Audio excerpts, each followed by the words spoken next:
Pessoal, muito bom dia a todos. Bom dia para quem está no Brasil, boa noite para quem está no Japão. Sejam todos muito bem-vindos e bem-vindas para mais uma aula ao vivo do programa Japonês Online. Hoje, o que não contaram para vocês sobre os adjetivos. Como em todas as aulas ao vivo, Emily, seja bem-vinda. A gente está gravando essa aula, então quem perder um pedacinho do começo, um pedacinho do fim, ou tiver que sair no meio, ou simplesmente quiser reassistir depois com calma, poderá fazer isso sem problemas. Vamos deixar a gravação no mesmo local do portal em que anunciamos essa aula, no mesmo local em que você se inscreveu para essa aula, da mesma forma como a gente vem fazendo nos últimos meses. Mas claro que quem está aqui ao vivo, Tânia, seja bem-vinda. Quem está aqui ao vivo pode fazer perguntas em tempo real e a gente vai fazendo um ping-pong. E essa é a intenção também da aula ao vivo, né? Uma das coisas mais benéficas é essa. A interação que a gente pode ter. A aula de hoje deve ter aproximadamente 50 minutos, de 50 minutos a 1 hora. Não menos que isso, mas também não mais que isso. A intenção é que seja o tempo padrão de sempre, porque alunos que possam estar assistindo e estão no Japão tem que dormir daqui a pouco mesmo. Nós que estamos no Brasil temos coisas para fazer também depois. Então, perfeito. Pessoal, adjetivos. Primeira pergunta, valendo 500 mil reais. Aqui a gente tem hoje, como sempre, alunos em diferentes níveis de conhecimento, em diferentes tópicos do curso. Pergunto, todo mundo aqui já começou ou já estudou adjetivos ou está estudando? Alguém ainda não chegou na parte dos adjetivos em japonês? Pergunto. Por favor, respondam, né, no chat. Só para eu saber se todos aqui, o Vitor já, ok. Já, ok. Já também.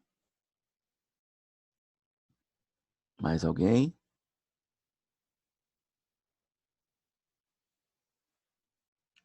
Uma, dois, duas, dois, três. Aparentemente, bom, se ninguém já, ok. Se ninguém disse que não, eu vou presumir que todos já têm algum conhecimento sobre os adjetivos, mas caso não tenha, eu tiro dúvidas que forem necessárias na hora também. Jean Santos, seja muito bem-vindo. Pessoal, os adjetivos no idioma japonês, eles são adjetivos como em português, como no inglês, como eles dão características, qualidades, defeitos, né? Eles expressam alguma característica de um substantivo. Até aí, nada de novo.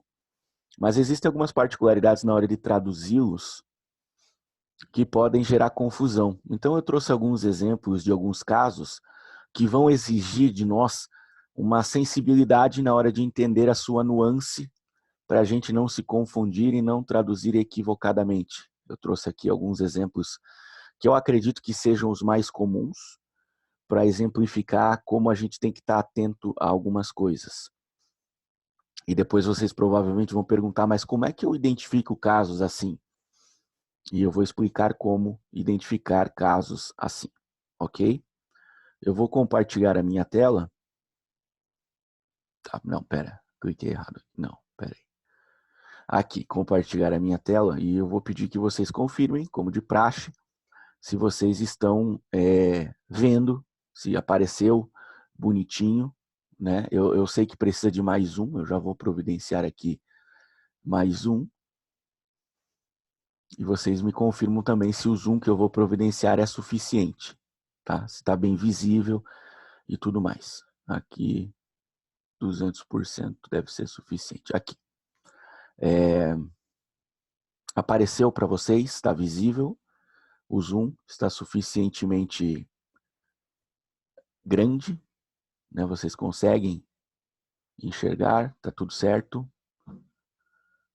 Coloca no chat aí só para eu me certificar que vocês estão aqui, tá ok? Tá ótimo, perfeito.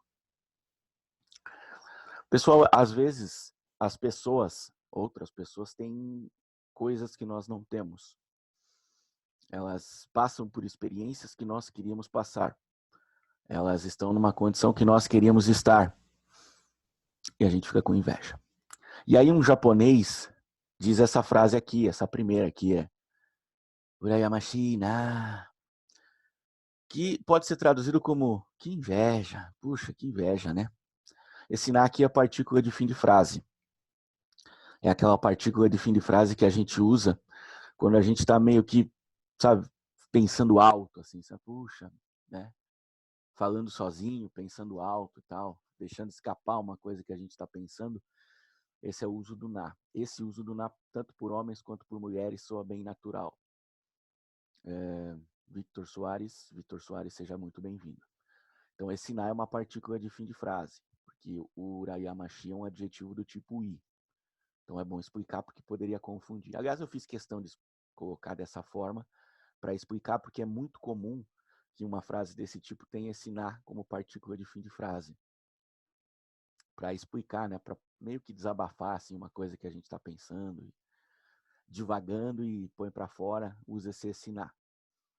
Urayamashi, na, né? Que inveja, alguma coisa que outra pessoa fez, falou, tem, vai fazer e você gostaria, né? Você sente essa inveja. Eu não vou entrar no mérito se a inveja é uma coisa boa ou se é uma coisa ruim, se existe inveja branca ou não, porque não é o caso. Mas no caso dos japoneses, essa inveja não é uma coisa assim tão ruim, né? Estou com inveja de você. É no sentido de que a pessoa gostaria de estar naquela situação. Essa é a nuance no japonês. Ao analisar essa frase, o que você imagina? Que urayamashi é um adjetivo que significa inveja, certo? É óbvio, só tem isso aqui na frase. Urayamashi, inveja, né? É uma, né? Inveja. Não tem outro pensamento que a gente possa ter ao entender dessa forma. Agora vamos analisar uma segunda frase aqui que usa o urayamashi. Vamos descendo aqui. Ó. Kyodai ga oi hito ga urayamashi. Né? Tenho inveja de pessoas que têm muitos irmãos. Vamos analisar desde o começo aqui, porque aqui a gente tem algumas armadilhas.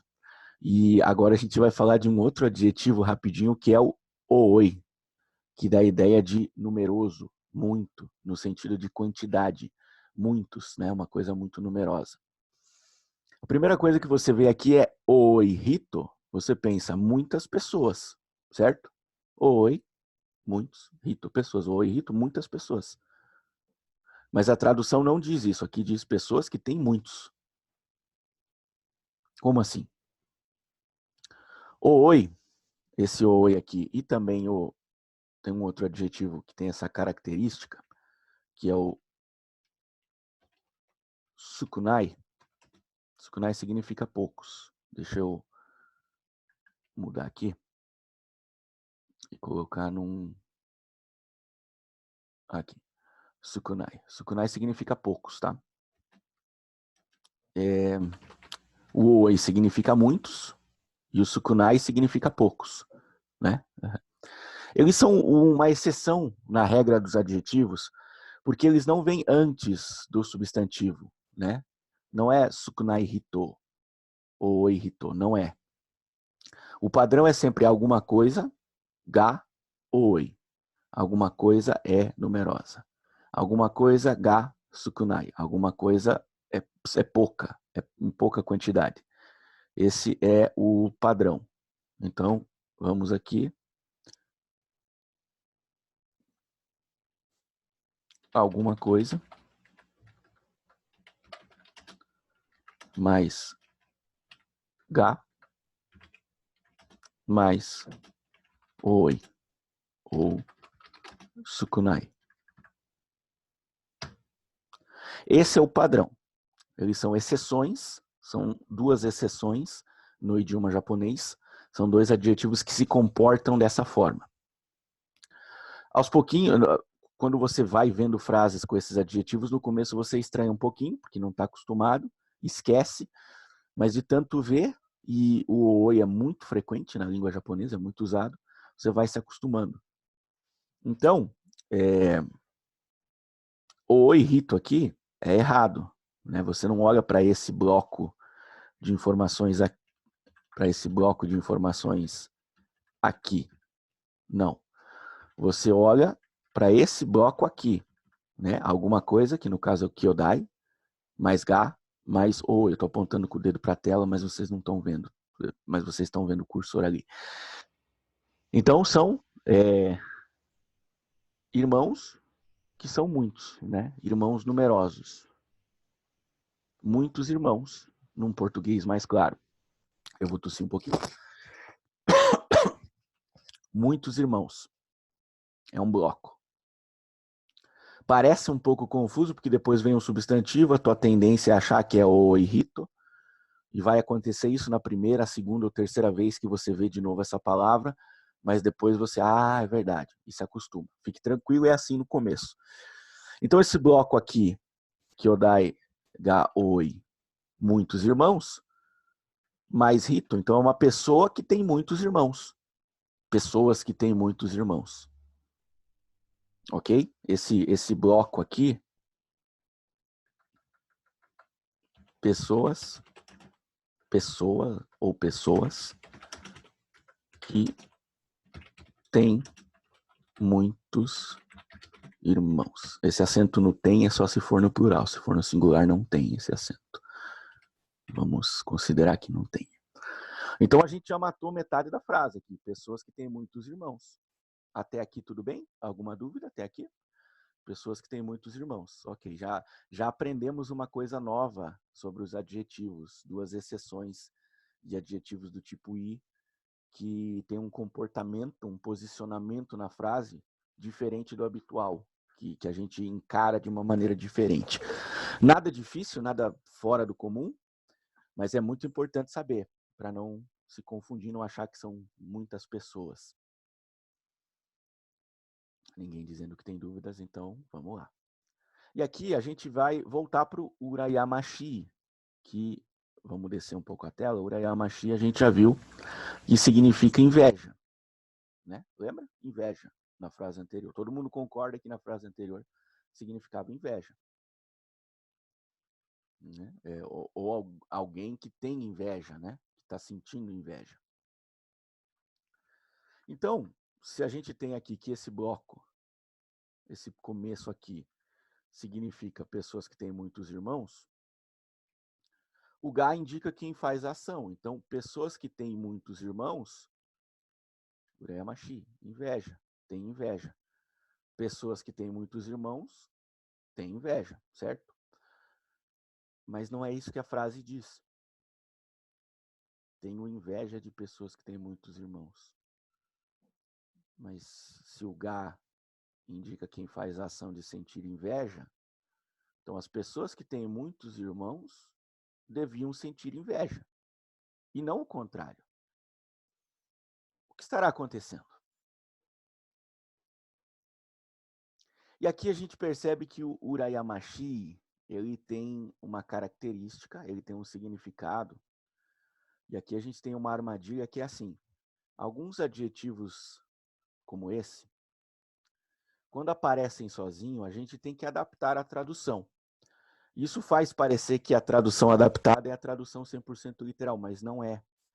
Urayamashi não significa inveja. Significa invejável. É algo que me desperta inveja. É algo que me deixa com inveja. Então, quando a pessoa fala urayamashi na, ela está dizendo que, poxa, essa situação, essa coisa que aconteceu antes da frase anterior, puxa, isso me deixa com inveja. Isso é invejável, isso desperta a minha inveja. Mas como a gente traduz só como que inveja, a gente não percebe que, na verdade, a pessoa está dizendo que aquilo desperta nela inveja. Aquilo a deixa com inveja. Aquilo, para ela, o adjetivo é o adjetivo invejável. Tem a característica de ser invejável, de despertar inveja. Isso vocês não sabiam, olha só. São coisas que não contaram para vocês sobre os adjetivos. Então, pessoas que têm muitos irmãos, elas são invejáveis. Elas despertam em mim inveja. Eu fico com inveja delas, elas me deixam com inveja. Perceba que é muito importante entender isso, porque senão a gente tem o padrão Anohito ga urayamashi. A gente pensa aquela pessoa tem inveja. Mas não, aquela pessoa me deixa com inveja. Ela é invejável. Ela desperta em mim inveja. Se você procurar Urayamashi no dicionário, em algum dicionário, tipo disho.org, que é um excelente dicionário, muito embora traduza para o inglês, se você adicionar no seu navegador aquelas extensões Urikai-kun e Urikai-chan, que você passa o mouse em cima e aparece uma tradução, também em inglês, a tradução que vai aparecer lá não é de invejável. Não vai ter uma explicação dizendo algo que me desperta inveja. Esses dicionários não contam isso para você, esse pequeno segredo. Mas eu conto. Então, alguns adjetivos, quando você vê a tradução, você tem que dar uma parada e verificar se aquela tradução é 100% literal ou não. Porque talvez a nuance não seja bem aquela, né? Urayamashi não é inveja, é invejável. Tem a característica, a qualidade ou defeito de me despertar inveja. Até aqui tudo bem? Alguma dúvida? Eu ia tomar uma água enquanto isso, mas eu percebi que eu não tenho água aqui. Até aqui ficou claro? Alguém no chat aqui? Peraí. Não, tudo ok. Uma vez que a gente entendeu esse detalhe, nós temos que ir para mais um exemplo. Nós temos que ir, né? Não é que a gente tenha. Vamos para mais um exemplo, que é muito comum. Urayamashi talvez não seja uma palavra que vocês tenham visto, ouvido tanto. Agora outra que vocês provavelmente já viram, né? Que é o Hazukashi, né? Eu sou tímido, né? Eu tô um pouco, tenho vergonha, né? Eu sou tímido. Essa é a ideia que a gente tem desse adjetivo, Hazukashi, sou tímido, né? Eu tenho vergonha. E um adjetivo que indica a timidez de quem fala. É o que a gente está acostumado a entender quando vê esse adjetivo. Talvez algum de vocês nunca tenha visto, tá tudo bem. Mas é muito provável que vejam com esse tipo de interpretação. Porque também é um adjetivo que às vezes aparece sozinho nas frases. Então a gente entende que Hazukashi significa a qualidade de ser tímido, a timidez, né? De sentir vergonha. E agora a gente tem uma outra frase de exemplo, para dar uma exemplificada. Aqui, ó. Issei ga Hazukashi, né? O sexo oposto me deixa tímido, né? Eu tenho vergonha, né? Não é meu caso, mas no Japão isso às vezes acontece. Aqui no Brasil também, mas eu acho que lá um pouco mais. Issei é o sexo oposto, certo? Literalmente o sexo oposto, quando a pessoa tem vergonha, o homem tem vergonha de conversar com mulheres ou vice-versa. É comum com pessoas um pouco mais novas, no Japão até com pessoas mais velhas às vezes acontece, é cultural. A pessoa fica meio travado. Então aqui é uma frase curta, não tem segredo. IC, sexo oposto. Tá. O ga indica quem faz a ação. Né? A gente já aprendeu que Hazukashi é tímido, mas então IC ga Hazukashi, o sexo oposto é tímido. Não, pera, mas a tradução está dizendo o contrário. A tradução está dizendo outra coisa. O sexo oposto me deixa tímido. Porque Hazukashi não significa tímido. Significa algo que me deixa tímido.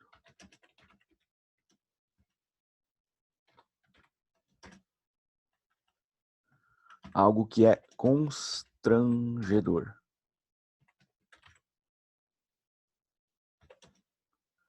Mas no sentido de que me desperta constrangimento.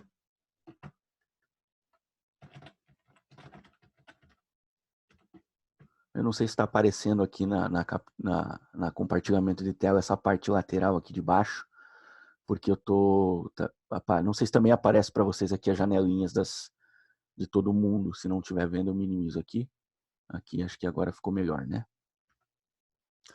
Me desperta constrangimento. Veja que é importante entender o conceito de me desperta, né? Tá aparecendo. Me desperta constrangimento. Por quê? Porque se a gente traduzir como constrangedor, né, o sexo oposto é constrangedor. E não é, né? É constrangedor para mim. Então talvez esse entendimento não seja o melhor. Então, sentir vergonha de algo também. Por quê? Porque é algo que me desperta timidez, me deixa tímido, me desperta constrangimento, me faz sentir vergonha. Então, raso kashi significa que antes alguém falou alguma coisa, tipo, quer sair com nosso grupo de amigos, vai ter muitas mulheres e homens e solteiros, e a pessoa fala raso kashi, não porque ela é tímida, mas porque o que foi dito antes a deixa tímida, desperta nela a timidez, ela fica constrangida, desperta nela um certo constrangimento, faz ela se sentir envergonhada. Vergonha no sentido de, né, constrangimento, não de vergonhoso, de repulsivo. Não é isso. Então, o raso kashi é algo que te desperta um certo constrangimento, te deixa tímido. Né? O sexo oposto deixa a pessoa tímida, me deixa um pouco constrangido, eu fico meio sem saber o que fazer. Perceba que se você conhecer apenas a frase, né, solta, raso kashi, talvez você não entenda essa nuance do me deixa tímido. Né? Dá a impressão que você é tímido, que você tem essa característica de ser tímido, o que até pode ser verdade em alguns contextos, mas muitas vezes não é. Muitas vezes é uma situação que te deixa tímido. É uma sensação que te constrange um pouco, que te desperta essa eu tenho vergonha. Perceba que se você for procurar no jisho.org, no tanoshi-japanese.com ou em algum outro dicionário, vai ter a tradução do raso kashi, vai ter, claro, é óbvio que vai ter. E vai ter também, só que vai estar em inglês, significados que são palavras que giram em torno de constrangimento, vergonha, timidez, mas ele não vai te dizer que o raso kashi, na verdade, indica algo que te deixa tímido, te desperta constrangimento, que para você é um pouco constrangedor, não porque você acha que a outra pessoa vai passar vergonha com aquela ação, mas você vai ficar constrangido com aquilo, né? Sempre numa perspectiva pessoal. Para mim isso é constrangedor, isso me deixa constrangido. E a tendência natural, se você não souber disso, é que quando ver essa frase com o ga, normalmente é o ga que vem antes dos adjetivos, você interprete ao contrário, vai pensar que o sexo oposto é tímido, ou que o sexo oposto é constrangedor, né? Que o sexo oposto sempre é constrangedor, é algo vergonhoso, mas é algo que é constrangedor para você, que te deixa constrangido.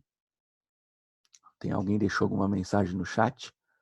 Sempre que a gente compartilha a tela, só para vocês entenderem, quando a gente compartilha a tela, é mais demorado para abrir o chat. Por isso que vocês deixam a mensagem, eu fico olhando aqui porque aparece uma barra aqui que esconde o chat, eu tenho que clicar nela e às vezes o chat não abre e eu tenho que tentar de novo igual eu estou fazendo agora. Mas vocês podem deixar dúvidas no chat enquanto isso. O adjetivo em frase significa causar o sentimento. Nesses dois casos, sim. Não é que o adjetivo signifique causar, é que o adjetivo ele indica uma condição que te proporciona aquilo. Por exemplo, o urayamashi não é que ele signifique causar inveja. Quer dizer, ele significa isso, mas assim, ele significa invejável. Que, se a gente expande o significado, é causar inveja, deixar a mim com inveja, eu. O adjetivo no japonês tem uma perspectiva pessoal.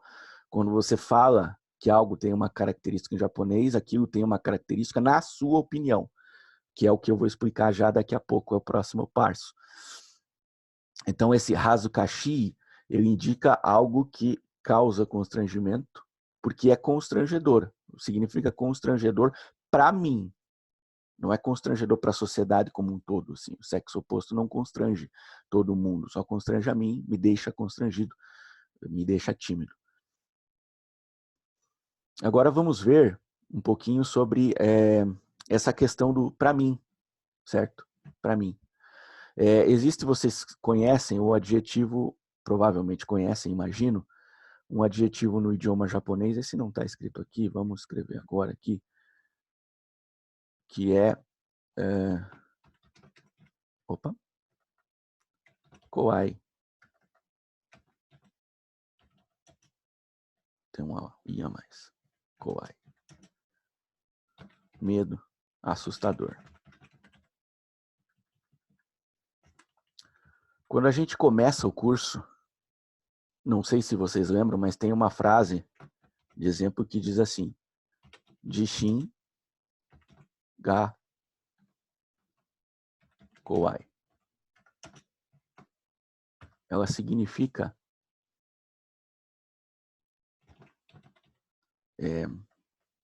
terremoto é assustador.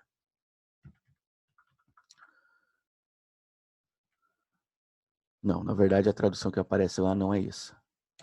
E sim, tenho medo de terremoto. Aí na carta para o Anki diz que Kowai significa assustador. E aí é muito comum, eu estou no suporte, eu sempre respondo isso, perguntas do tipo: tenho medo de terremoto, terremoto é assustador, qual é o correto? Posso mudar a tradução? Não entendi. Kowai significa medo ou significa assustador? Porque apesar de parecidos, são palavras um pouco diferentes, né?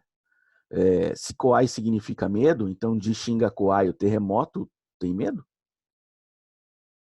Então fica um pouco confuso, né? A gente explica que você não tem que traduzir ao pé da letra, que você precisa entender o contexto e fazer uma adaptação para o português da maneira que soar melhor em português.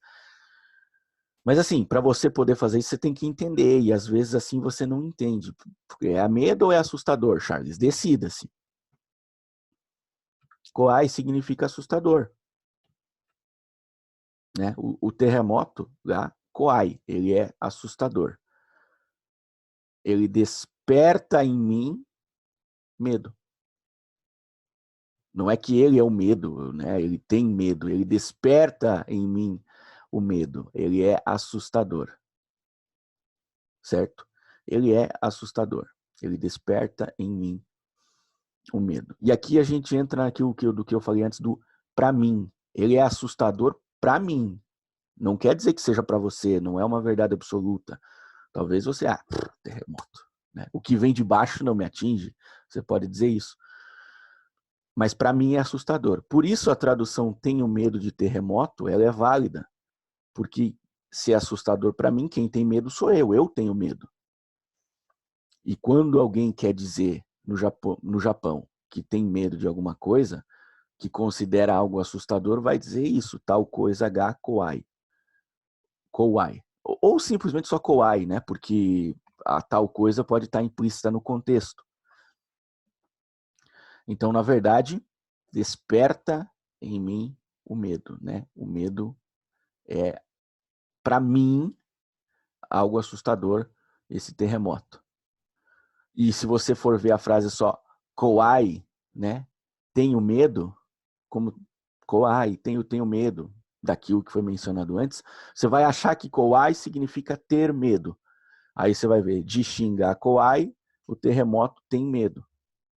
E não vai fazer sentido. Kowai significa assustador. Né? Aquilo que foi falado antes, Kowai, é assustador. Para mim, eu tenho medo.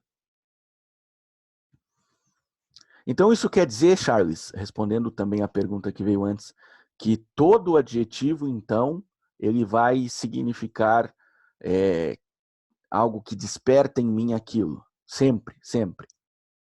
Não. Vamos considerar mais um exemplo. Satoshi, vamos pôr aqui em japonês, né? Satoshi kun wa yasashi desu, né?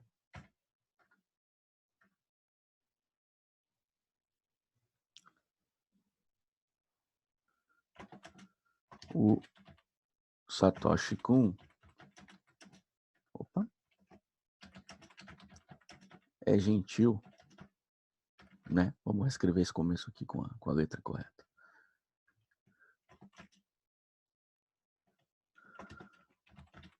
Mas a letra ficou igual. Enfim, a letra não importa.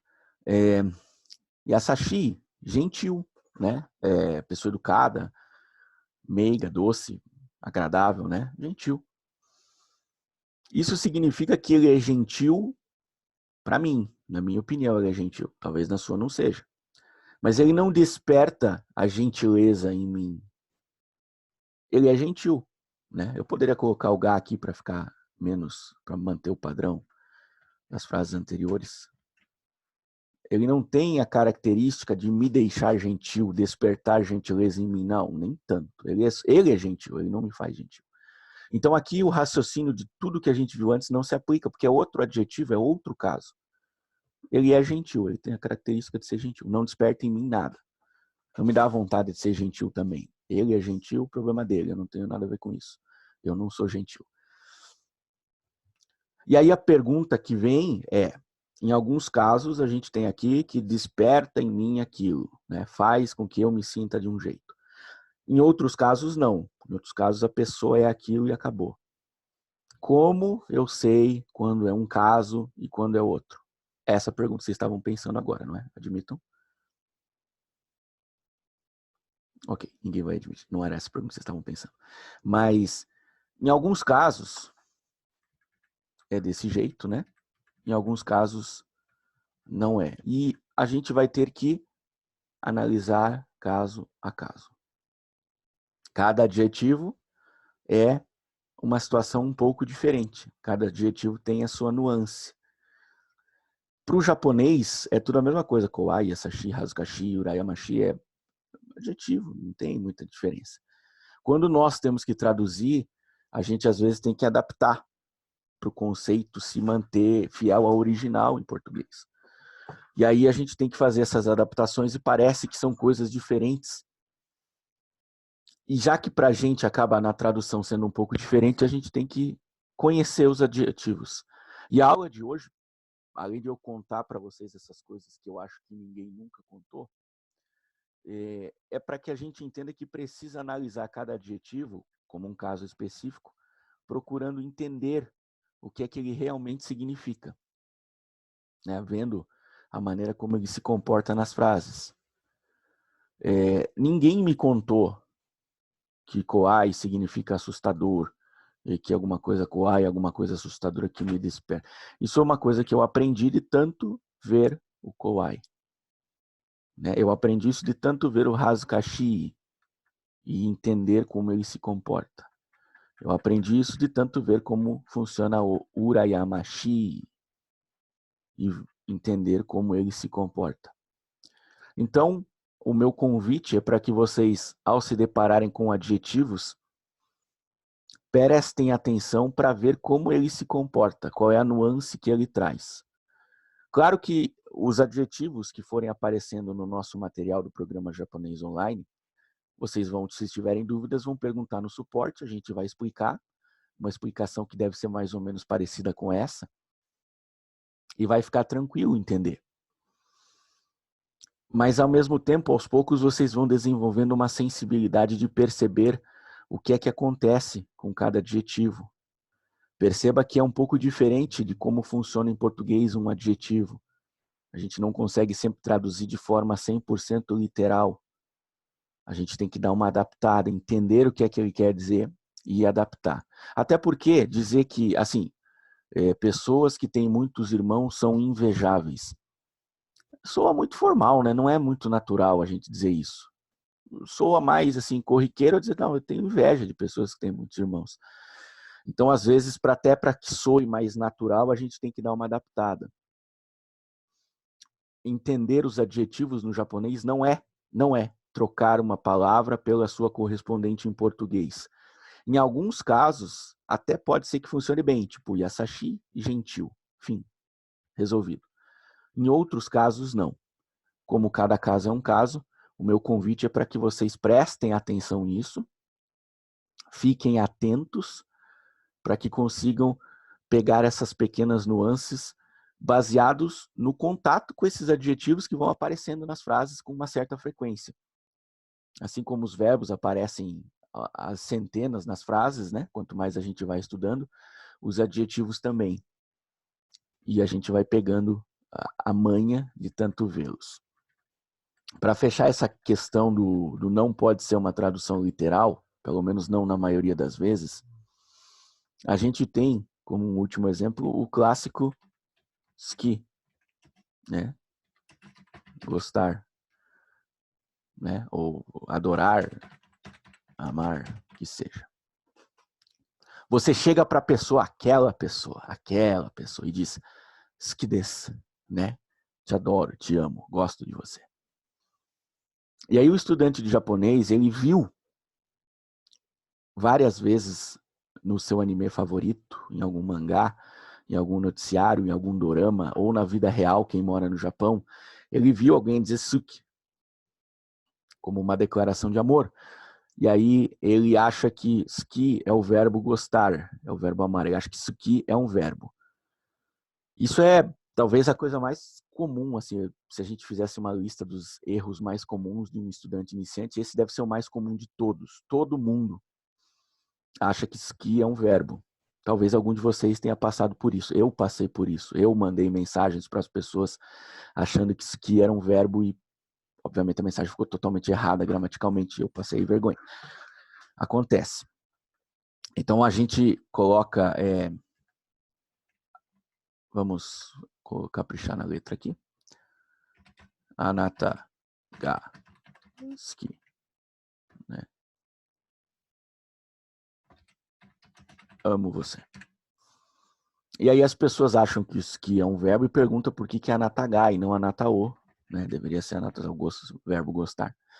E aí a gente tem que explicar que o suki é um adjetivo do tipo na. E o que significa, de fato, o suki? É algo gostável,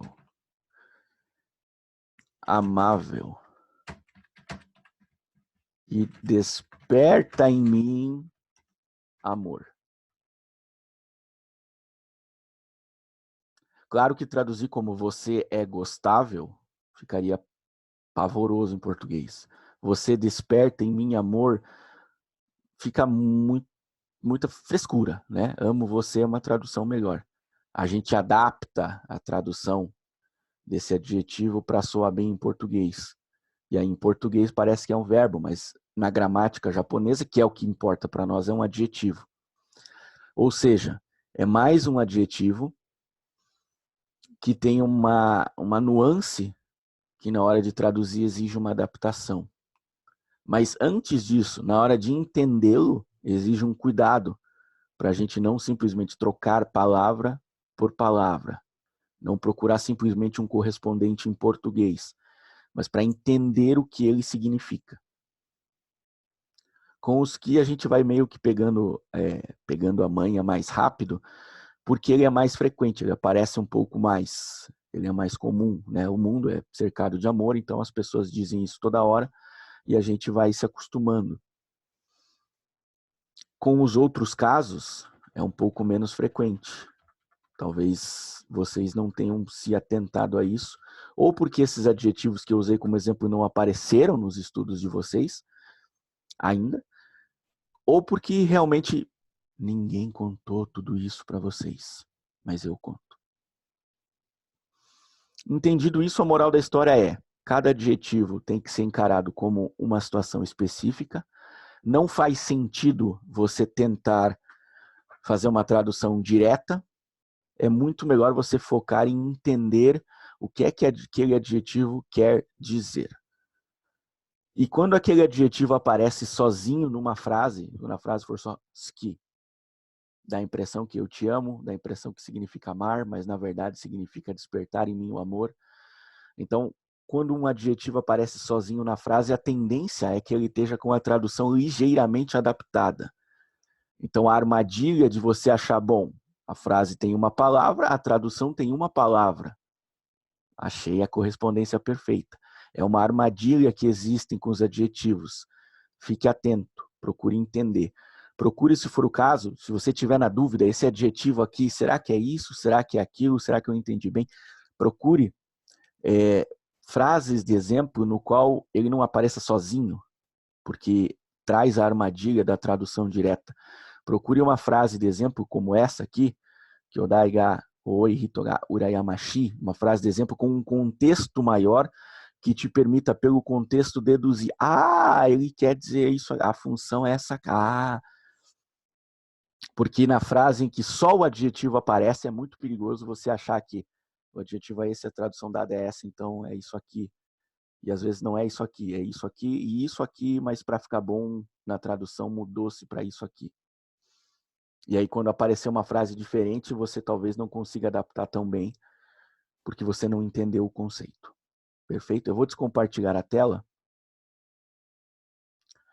Depois, é claro, que eu vou também disponibilizar junto não só a gravação, mas também esse arquivo com sentenças. E a gente ainda tem 9 minutos e eu queria dúvidas de vocês. Ficou claro o conceito? Ficou claro a maneira correta de estudar os adjetivos? Alguém já tinha contado para vocês esses segredos dos adjetivos? Ficou certinho? Posso confiar que de agora em diante adjetivos para vocês? Adjetivos japonês é a coisa mais fácil do mundo. Opinem, sejam sinceros. Eu deveria tomar água agora, mas não tem água aqui. Provavelmente vocês devem ter água aí com vocês, né? Eu esqueci de trazer. Mas de fato eu preciso que vocês deixem no chat se vocês têm alguma dúvida ou se vocês ou se simplesmente ficou claro. Às vezes não tem dúvida, melhor. Mas se ficou realmente claro, se não ficou, temos 10 pessoas além de mim. Podem mais se manifestarem. Mais alguém?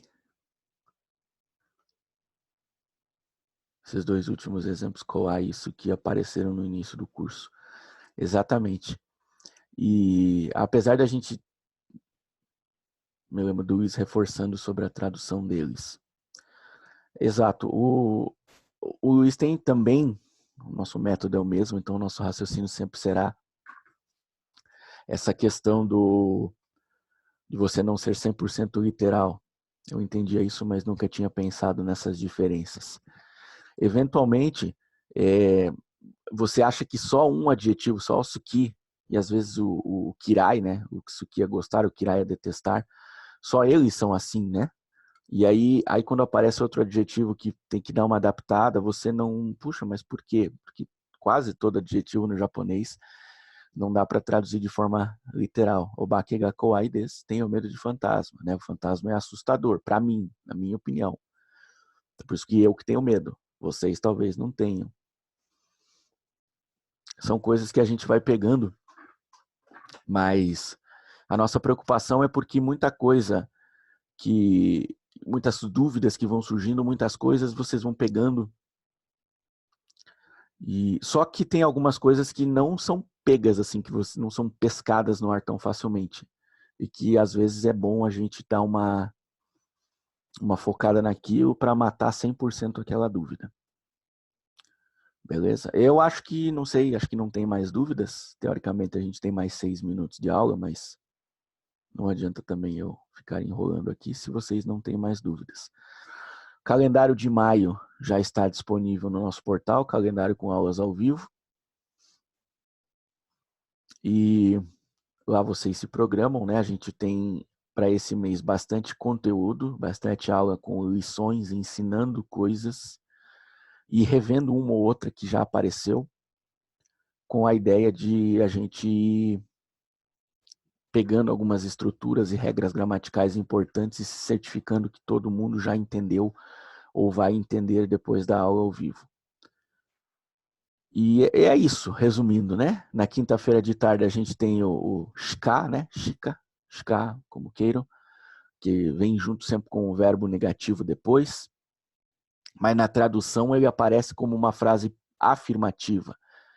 E aí ninguém entende por quê, ninguém entende porque tem aquele shika ali. E vamos matar essa charada com muitos exemplos na quinta-feira de tarde.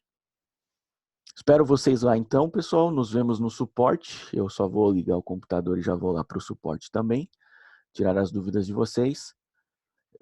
Bons estudos, vamos ficando por aqui. E espero que a aula tenha sido produtiva e agregado ao conhecimento de vocês. Nos vemos na próxima e bons estudos, e a gente se vê também no portal. Bom dia a todos, boa noite. Fui.